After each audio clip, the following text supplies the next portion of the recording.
Hello everyone. This is second video of chapter 9 body movements. Today we will learn about muscular system and locomotion in different animals. Our bones cannot move by themselves. अपना bones नहीं move करेगी. What is needed for their movement? Muscles are needed. Bones are attached to each other through ligaments. आपस में एक bone दूसरे bone से जो है वो एक इलास्टिक टिश्यू से जुड़ती है जिसे लिगामेंट कहते हैं.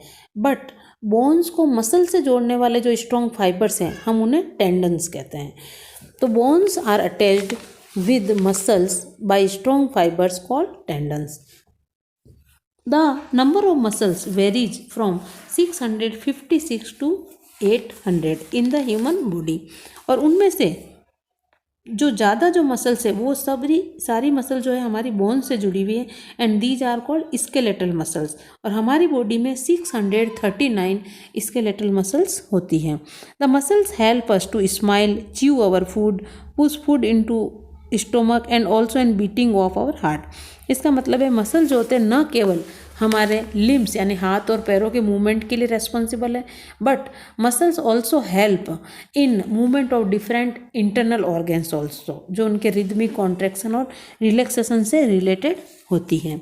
Now this is the picture in which muscles are shown which are attached with the bones and these muscles are attached with bones with the help of tendon. और जो आप ligament देख रहे हैं लिखा हुआ वो एक बोन को दूसरी बोन से जोड़ सकता है. Now an injury to muscles attach to bones is called sprain and sprain are sometimes very painful. इसमें जो है बहुत ज़्यादा हमें दर्द महसूस होता है मसल्स.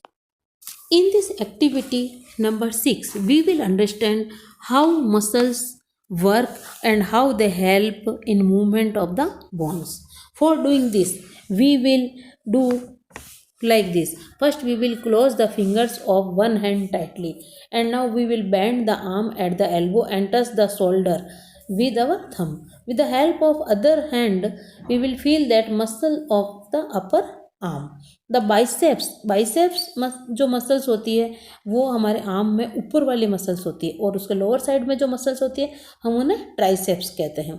तो now we will after that पहले हम उसको बेंड करेंगे आर्म को और दूसरे हाथ से जो है हम अपने उस बाइसेप्स को जो है वो महसूस करेंगे, टच करके फील करेंगे. अब फिर हम हाथ को जो है सीधा कर देंगे, straighten the arm and we will feel the bulge of the biceps and the movement of the triceps. अब हम क्या ऑब्जर्व करते हैं इस पूरी एक्टिविटी में? हम ये ऑब्जर्व करते हैं कि जब हम अपने हाथ को बेंड कर रहे होते हैं, when we are bending our arm, the biceps जो कि इस जो हमारे हाथ से जुड़ी हुई रहती है वो कॉन्ट्रैक्ट होती है एंड व्हेन दे कॉन्ट्रैक्ट वो शॉर्टर और थिकर हो जाती है और हम उस पार्ट में जो है सोलन रीजन जो है वो ऊपर अपर आर्म में महसूस करते हैं. This is due to the contraction of biceps. अब जो the triceps that are at the back of the arm वो रिलैक्स हो जाती है और when a muscle relaxes it becomes longer and thinner.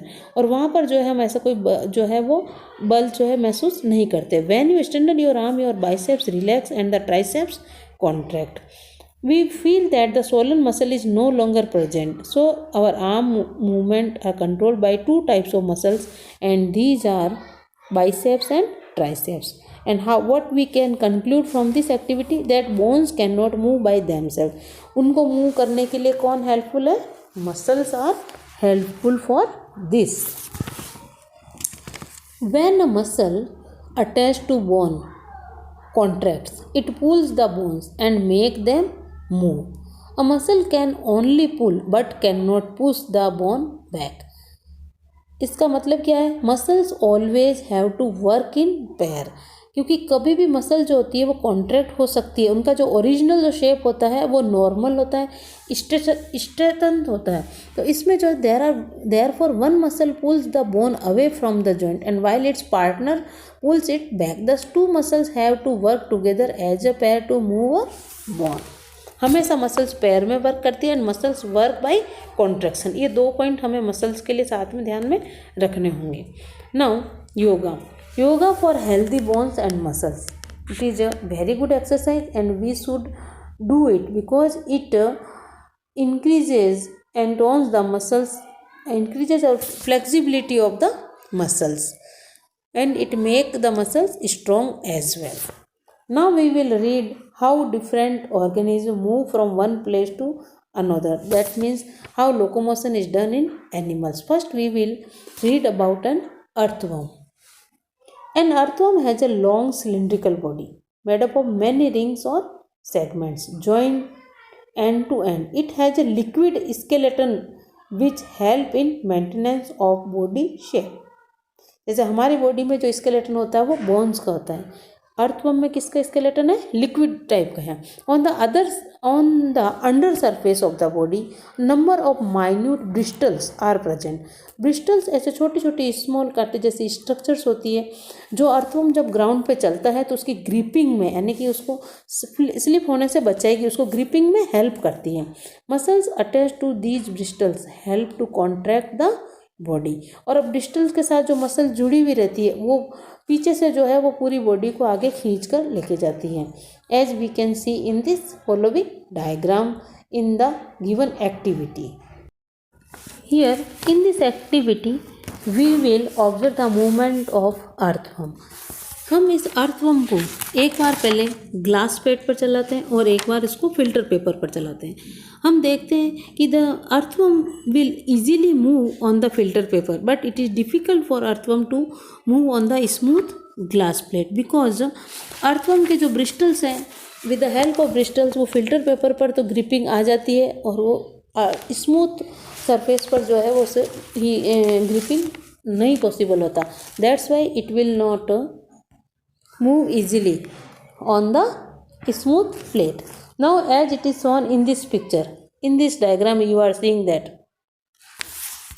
here bristles are found on the under surface of the earthworm. इस समय ये जो है वो नॉर्मल जो शेप में नज़र आ रहा है. अब जब ये आगे की तरफ बढ़ता है तो पीछे से जो है वो इसको पार्ट, जब ये आगे की तरफ back part remains fixed to the ground और इसका जो फ्रंट पार्ट जो आप एरो की तरफ देख पा रहे हो, इसमें direction of movement of earthworm is shown here. इस एरो में जो फर्स्ट पिक्चर में आप देख पा रहे हैं एरो इज शोन देयर, तो ये इस डायरेक्शन बताइए. तो आगे का पार्ट जो है आगे की तरफ क्या करता है? खींचता है, वो आगे की तरफ बढ़ता है. तो यहाँ पर जो मसल्स जो होती हैं वो इसमें आगे की तरफ खींच पा रही है. Now what will happen? The back part lengthens and releases the ground and front part shortens and pulls ahead. इस तरीके से जो है एक बार एक पार्ट खींचेगा फिर वो बैक साइड से आगे की तरफ बढ़ेगा. In this manner this earthworm will move in forward direction. There are two types of muscles in the earthworm. एक तो सर्कुलर टाइप की होती है, दूसरी लॉन्गिट्यूडिनल होती है. When the circular muscles contract the segments become long and thin and when longitudinal muscles contract the segments become short and thick. The earthworm move by lengthening and shortening of the body segment with the help of circular and longitudinal muscles. एक बार जो है वो आगे का part लंबा खींच जाएगा, फिर दूसरा जो है पीछे वाला पार्ट जो है उस समय शॉर्ट और थिक होता है. जब पीछे वाला पार्ट जो थिन और लॉन्ग हो जाएगा उस समय आगे वाला पार्ट जो है वो शॉर्ट एंड थिक हो जाएगा. इन दिस मैनर अल्टरनेटिवली जो मूवमेंट चलती रहती है और earthworm can move in forward direction. To move first the earthworm contract the circular muscles of the front segment. As a result, the front part of the body becomes long and move a little ahead by withdrawing the bristles from the ground. After that, longitudinal muscles of the front part of the earthworm contract and the segment becomes short and thick, and the bristles of the front part now grip the ground and the segments in the rear back part of the earthworm become thin and long due to contraction and of circular muscles. Next, the rear part of the earthworm becomes short and thick. इस तरीके से alternatively जो होता है ये process चलती रहती है. Now we will talk about movement in snails. Snails जो है वो आप जानते हो, snails have a hard shell on their back that protect them from heat and enemies. Snails जो होते हैं इसमें एक लार्ज फुट होता है जिसे मस्क्यूलर फुट कहते हैं. The foot produces A slimy substance. इस फुट में से एक जो चिकना सा सब्सटेंस निकलता है, स्लिपरी सब्सटेंस निकलता है, that is called mucus. Mucus जो होता है वो क्या करेगा? Because it is very smooth और ये फ्रिक्शन को रिड्यूस करता है, कम करता है। एंड द वो फ्रिक्शन किसके बीच में? Between the foot and the surface. The muscles of the foot enable the snails to move forward. A trail of mucus is left behind when the snails crawl, and the shell does not help in moving from place to place. It has to be dragged along. Okay, so only with the help of this muscular foot and this slimy substance the snail move in forward direction. Cockroaches have 3 pairs of jointed legs and strong muscles to pull these legs. Jointed legs का मतलब ऐसे होता है जैसे हमारे hands में जो है वो joints होते हैं, एल्बो पर joint है, रिस्ट पर joint है. In the same manner you can see there are 3 parts of a leg in a cockroach. तो इसमें जो 3 pairs of jointed legs होते हैं और जो मसल से जुड़े रहते हैं which help them to move, walk or run. Their feet have tiny claws that help them climb on walls. Cockroach जो होते हैं इसमें 2 पेयर ऑफ विंग्स भी होते हैं, परंतु ये ज़्यादा दूरी तक उड़ने में हेल्प नहीं कर सकते. Only they can fly only for short distances.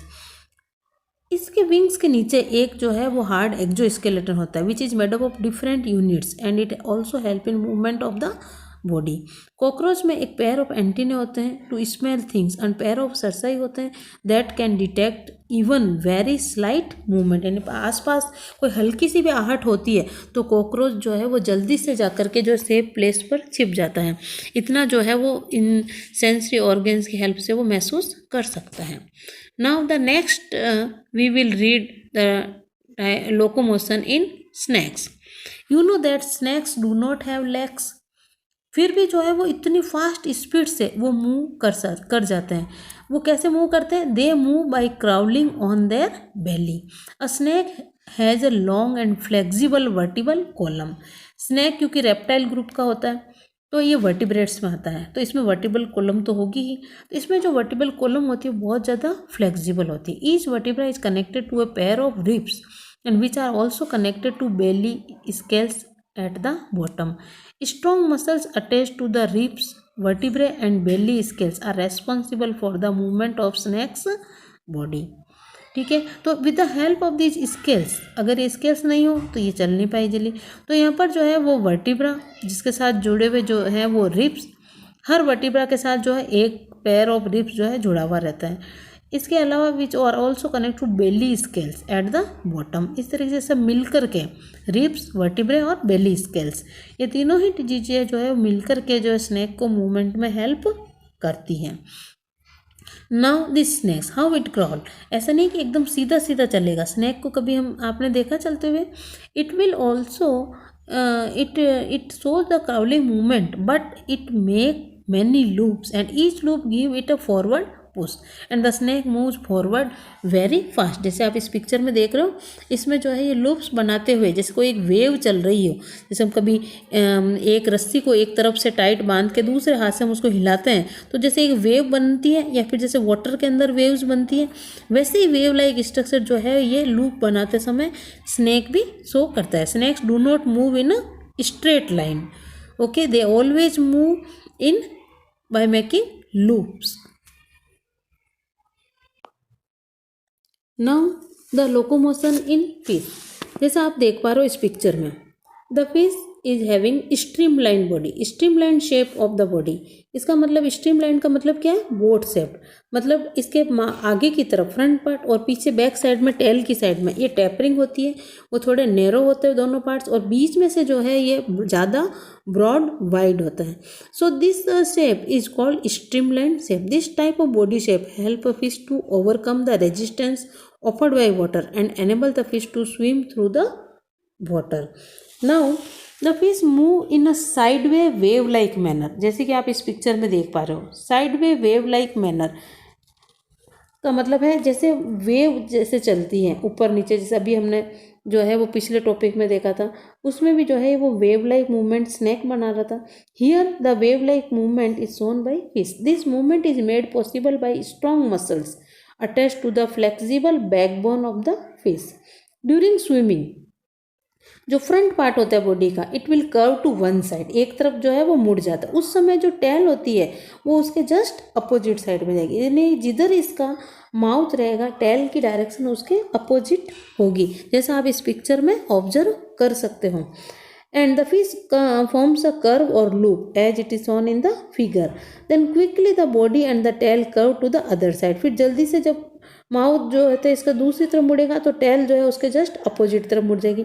This produces A jerk, एक धक्का सा लगता है फिश को और वो आगे की तरफ मुड़ जाती है।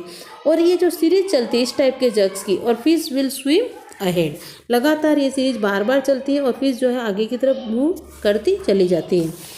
इसके जो फिन्स होते हैं present on the body help in movement. तो fins on the body of fishes help maintain the balance of the body. They also act as brakes when the fish need to stop on the way. ठीक है, तो जो side के जो fins होते हैं वो तो जो है उसको हेल्प करते हैं मूवमेंट में, बैलेंस बनाने के लिए हेल्प करते हैं और ब्रेक लगाने के लिए हेल्प करते हैं। लेकिन जो टेल फिन होता है वो एक रडर की भांति काम करता है, that help the fish to change the direction while swimming. Tail fin यानी फिश जो होती है इसमें आपने 3 चीज़ें दिमाग में रखनी। एक तो जो लूप लाइक स्ट्रक्चर जो है वो बनाते हुए ये आगे की तरफ बढ़ती है। इसमें जिस डायरेक्शन इसका माउथ होता है टेल उसके अपोजिट डायरेक्शन होती है। इसके फिन्स जो होते हैं, बॉडी फिन्स जो होते हैं वो इसके बैलेंस बनाने में और ब्रेक लगाने में हेल्प करते हैं, जबकि टेल फिन जो होता है वो इसके डायरेक्शन चेंज करने के लिए हेल्प करता है। This is all for fishes. Now we will read about locomotion in birds. You know that birds are aerial organism. They can fly in the air. और बर्ड जो होते हैं वो क्यों उड़ सकते हैं आसमान में, क्यों दूसरे ऑर्गेनिज्म नहीं उड़ सकते, ये उनके जो है वो इनकी बॉडी की स्टडी करने से हमें समझ में आएगा। इन कुछ स्पेशल फीचर्स होते हैं जिसके कारण बर्ड्स जो होते हैं वो एयर में उड़ सकते हैं। सबसे पहला, the 4 limbs are modified into wings. जो हमारे हाथ होते हैं वो बर्ड्स में जो है उन हाथों की जगह क्या बन गए, विंग्स बन गए, which help them to fly. Hand limbs जो होते हैं they are use for walking and perching. Walking का मतलब चलना, पर्चिंग का मतलब है किसी भी ब्रांच को, प्लांट की किसी भी ब्रांच को जब बर्ड्स जब उसके ऊपर बैठते हैं तो they will hold the branch tightly with the help of the toes. जो इसके हैंड लिम्स में जो टोज होते हैं, जो क्लोज होते हैं, उनकी वजह से ये उसको अच्छे से टाइट पकड़ के बैठ सकते हैं। Even they can sleep also. जब पर्चिंग की जो प्रोसेस ये कर रहे होते हैं उस समय ये सो भी सकते हैं, रात को सोते समय भी इतना टाइटली होल्ड कर सकते हैं ब्रांच को। सेकंड, बर्ड्स जो होते हैं इनकी बॉडी जो होती है स्ट्रीमलाइन होती है। जैसे अभी मैंने आपको फिश के बारे में बताया कि उसकी स्ट्रीमलाइन बॉडी होती है, इसकी वजह से पानी को चीरते हुए आगे की तरफ बढ़ सकती है। तो बर्ड्स की बॉडी जो स्ट्रीमलाइन होती है उसकी वजह से वो क्या कर सकते हैं, एयर को चीरते हुए आगे की तरफ बढ़ सकते हैं। थर्ड जो सबसे इम्पोर्टेंट पार्ट है वो है बर्ड्स की जो बोन्स होती है वो होलो होती है और वो जो है वो इसकी बॉडी को क्या बनाएगी, लाइट इन वेट, हल्का बनाती है। इसके साथ ही जो है बर्ड्स की बॉडी पे जो है बहुत सारे फेदर्स भी होते हैं वे, और जिसमें एयर ट्रैप्ड रहती है, that also make the birds body light in weight. Now about of muscles, birds में पावरफुल चेस्ट मसल्स होती हैं which help them in flapping their wings during flight. इस पॉइंट को हम कैसे समझ सकते हैं, जैसे हमारे हाथ है, अगर हम हाथ को लगातार चला रहे हैं तो हम थोड़ी देर में जो है वो हमारे हाथ की मसल्स में क्या महसूस करेंगे, पेन फील करेंगे, दर्द महसूस होगा। क्यों? क्योंकि हमारी मसल जो होती है विल गेट टायर्ड और थक जाती है। पर जो ये बर्ड्स हैं कई माइल्स दूर तक उड़ते हैं और लगातार उड़ते समय इनको अपने विंग्स को क्या करना पड़ता है, अप एंड डाउन, इनको बार बार हिलाना पड़ता है। तो इस वजह से उनकी मसल जो है वो थक सकती है। But what happen, they do not get fatigue as earlier as our muscles. They have powerful chest muscles which help them in flapping their wings during flight. In this manner, birds can fly in air easily. This is the concept map for revision of this chapter, body movements. In this chapter, we read about skeleton और skeletal system. Skeleton जो है हमारा उसमें जो है वो 5 main parts के बारे में हमने पढ़ा था, skull, backbone, rib cage, limb bones and girdles. यहाँ पर जो स्कल है इसमें 22 बोन्स होती है, जिसमें 8 बोन्स से तो जो है वो क्रेनियम यानी ब्रेन बॉक्स बनेगा और रिमेनिंग 14 बोन्स जो होते हैं वो फेस को शेप देती हैं। In our back bone there are 33 small ring shaped bones जिन्हें हम वर्टिब्रे कहते हैं, और इसके अंदर हमारी स्पाइनल कॉर्ड जो होती है वो प्रोटेक्टेड रहती है। Now the third part is of rib cage, जिसमें 12 पेयर्स ऑफ कर्व्ड बोन्स रहती है जिसमें रिब्स कहते हैं। एंड फर्स्ट 10 पेयर जो होते हैं वो तो ब्रेस्ट बोन से जुड़े हुए रहते हैं। Breast bone means chest bone यानी स्टर्नम, उससे जुड़े हुए रहते हैं।